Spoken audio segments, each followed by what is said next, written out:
దాని యొక్క ప్రఖరతను పరిహారం చేసుకోవడానికి చంద్ర బింబాన్ని తన శిరస్సుపై ఉంచాడు.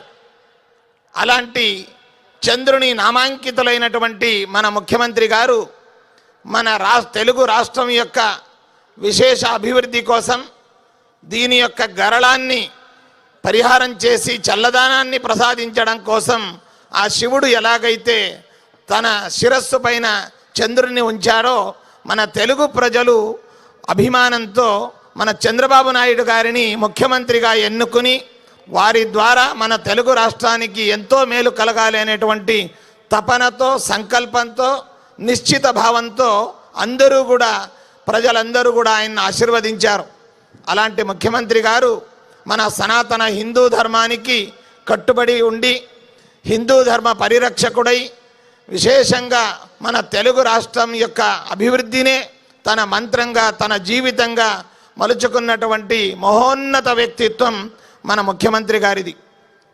వారి యొక్క కార్యవైఖరి కేవలం మన తెలుగు రాష్ట్రానికి మాత్రం కాకుండా యావత్ భారతదేశంలో వారి యొక్క సేవలు వారి యొక్క ప్రాముఖ్యతను మన భారతీయులందరూ కూడా ఎప్పుడూ మరవని విధంగా కేంద్ర రాష్ట్ర ప్రభుత్వాల యొక్క ఒక బాంధవ్యాన్ని కాపాడుతూ రాష్ట్ర ప్రభుత్వం నుండి కేంద్ర ప్రభుత్వానికి విశేషమైనటువంటి సహాయాన్ని సహకారాన్ని అందిస్తూ కేంద్ర రాష్ట్ర ప్రభుత్వాల యొక్క అభివృద్ధికి మన దేశం యొక్క అభివృద్ధికి సనాతన హిందూ ధర్మం యొక్క అభివృద్ధికి పేద ప్రజల యొక్క ప్రగతికి ముఖ్యమైనటువంటి సేవలను అందిస్తున్నటువంటి ముఖ్యమంత్రి గారు ఈరోజు ఈ వేదిక పైన రావడం ఈ కార్యక్రమానికి ఎంతో విశేషతను సంతరించుకున్నది. ఈరోజు మనమందరం కూడా ఆ పరమశివుడి యొక్క విశేషమైనటువంటి శివరాత్రి మహోత్సవాన్ని ఆచరించుకుంటున్నాం. శివుడు అంటే కేవలం భగవంతుడు అని కాకుండా శివుడు అంటే వ్యాకరణ శాస్త్ర ప్రవర్తక, నాట్యశాస్త్ర ప్రవర్తకగా, అలాగే భక్తులను శీఘ్రంగా ఉద్ధరింపజేసేటువంటి మహాదైవంగా కొలువబడినటువంటి దైవం త్రిమూర్తుల్లో ఒకరైనటువంటి పరమశివుడు. అలాంటి శివుని ఆరాధన అనేటువంటిది ప్రతి ఒక్కరూ కూడా గావించాలి. ఎందుకంటే మనమందరం కూడా ఈరోజు ఇన్స్టెంట్ యుగంలో ఉన్నాం. ఇప్పుడు భగవంతుణ్ణి కొలిస్తే తక్షణమే మాకు బలం కలగాలి అని అలాంటి విధంలో క్షిప్రప్రసాదుడైనటువంటి వాడు పరమశివుడు. పరమశివునికి ఎలాంటి ఆడంబరం లేకుండా కేవలం భక్తి ప్రపత్తులతో ఆయన్ని కొలిచినట్టయితే ఆయన మనల్ని అనుగ్రహిస్తాడు.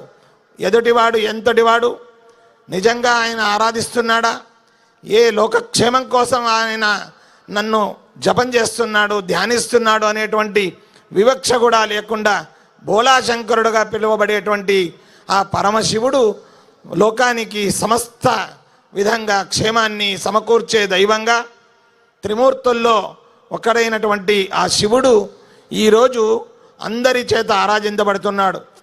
శివుని యొక్క ఆరాధనకు కుల మతాలకు ఒక అభిప్రాయం లేకుండా ప్రతి ఒక్కరూ కూడా ఆ శివుణ్ణి ఆరాధించడం అనేటువంటిది చాలా గొప్పది.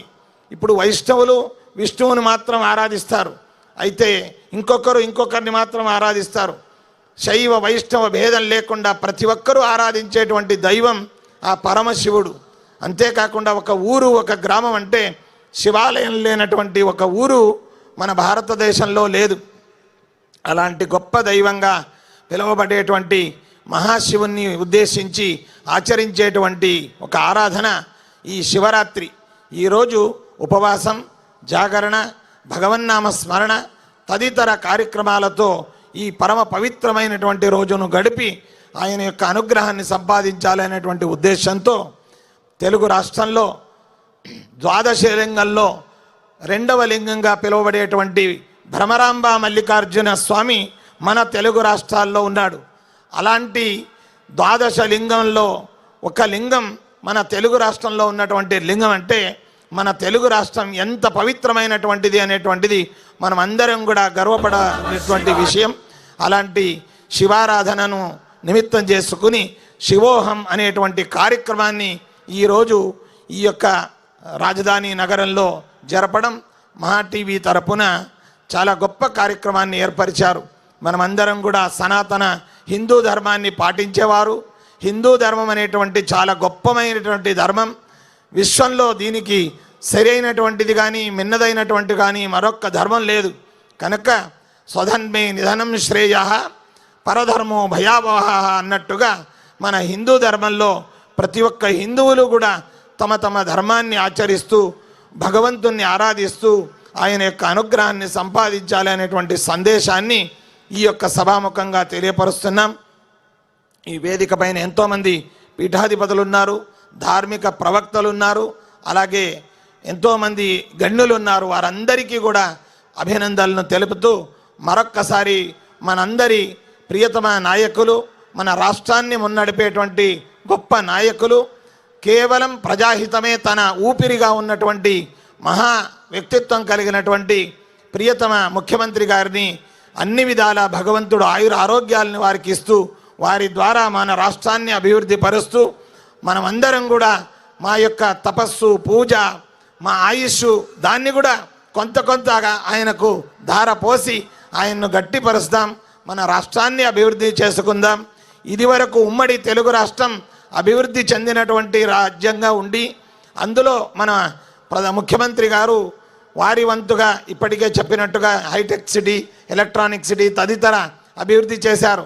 అయితే ఏమీ లేనటువంటి ఒక రాష్ట్రాన్ని రాజధానిని నిర్మించడం, రహదారులను నిర్మించడం, అలాగే ఎన్నో కార్యాలయాలు కానీ గొప్ప ఒక రాష్ట్రాన్ని కట్టేటువంటి ఒక బాధ్యత మన ప్రియతమ ముఖ్యమంత్రి గారికి ఉంది. అంటే వారి బాధ్యతలు, వారి పరిశ్రమం, వారికి ఉన్నటువంటి టెన్షన్, వారి తపన, వారి పట్టుదల ఎంత అనేటువంటిది మనం దీని ద్వారా తెలుసుకోగలం.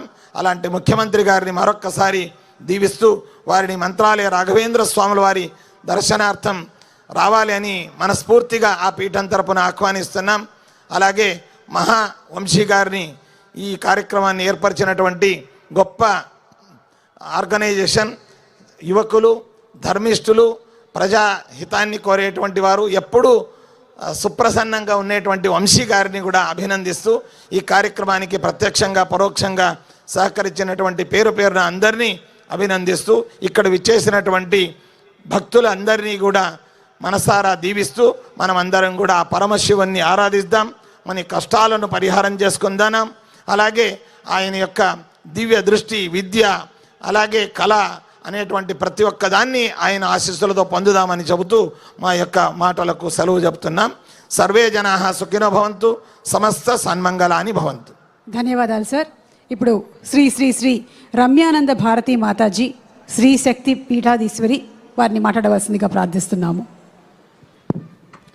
నారాయణ సమారంభాం శంకరాచార్య మధ్యమాం శ్రీ సిద్ధేశ్వర పర్యంతాం వందే గురు పరంపరాం. జగన్నాథుడైన నారాయణకు